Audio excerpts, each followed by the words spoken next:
শিক্ষার্থীদের সাথে এটা কোন ধরনের প্রহসন হচ্ছে? নবম নিবন্ধন সার্কুলার যার প্রস্তুতি নিয়ে রাখা হয়েছিল, একটা রোডম্যাপও তৈরি করা হয়েছিল, সার্কুলার প্রকাশিত হবে। এর মধ্যে চেয়ারম্যান যিনি রয়েছেন, চেয়ারম্যান স্যারকে বদলি করা হলো। এরপরে নতুন চেয়ারম্যান স্যার করা হলো। সে এখনো তার কাজে যোগদান করে না। এই যে ডিলে হচ্ছে, চোখের সামনে বয়স হারিয়ে যাচ্ছে লাখ লাখ শিক্ষার্থীদের। এই যে বয়স চলে যাচ্ছে, বয়স তো আর কারোর থেমে থেকে নেই। রাষ্ট্রীয় কারণে বা যে কোনো কারণেই হোক, এখন পর্যন্ত নবম নিবন্ধন সার্কুলার এখন পর্যন্ত প্রকাশিত হয়নি। কেন প্রকাশিত হয়নি? এর দায়ভার কে নেবে?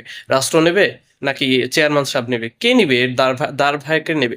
এই যে লক্ষ লক্ষ শিক্ষার্থীরা, নবম শিক্ষার্থী, নবম জাতীয় যে নিবন্ধন সার্কুলার রয়েছে সেটার দিক তাকিয়ে আছে, কিন্তু এখন পর্যন্ত তার কোনো বিহিত বিধান হয় নাই। মার্চে যেই সার্কুলার প্রকাশিত হওয়ার কথা ছিল, মার্চে একদম ফুল তড়িঘড়ি মার্চের মধ্যে হয়ে যাবে।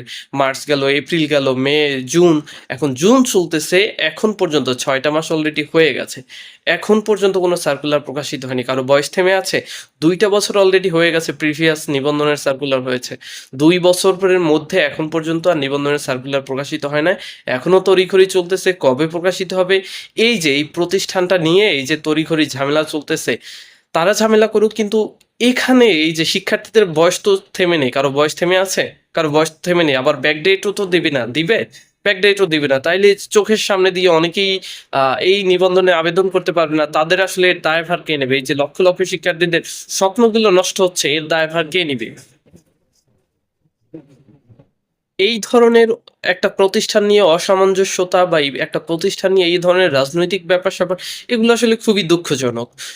আমরা চাই সরকার খুব দ্রুত এই প্রতিষ্ঠানে যাকে দায়িত্ব দিবে তিনি খুব দ্রুত দায়িত্ব গ্রহণ করে আ সুন্দর করে সুচারুরূপে একটা রোডম্যাপ তৈরি করুক, সুন্দর করে খুব দ্রুত সার্কুলার প্রদান করুক এবং সার্কুলার দিয়ে নবম খুব দ্রুত, যত দ্রুত সম্ভব নবম নিবন্ধন সার্কুলার প্রকাশিত করুক এবং সেটা খুব দ্রুত তুলে নিক। আমরা এখানে যোগ্য কাউকে চাই এবং এই প্রতিষ্ঠানের যত অনিয়ম, অশৃঙ্খলা আছে আমরা চাই নতুন যিনি দায়িত্ব গ্রহণ করবেন তিনি সেই অশৃঙ্খলা যা আছে সেটা তিনি নিরসন করবেন।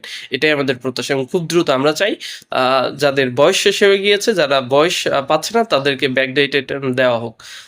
বা এই ধরনের, কারণ তাদেরও তো একটা হক আছে। সো তারাও অংশগ্রহণ করতে পারবে। আমি চাই সেটা দেওয়া হোক।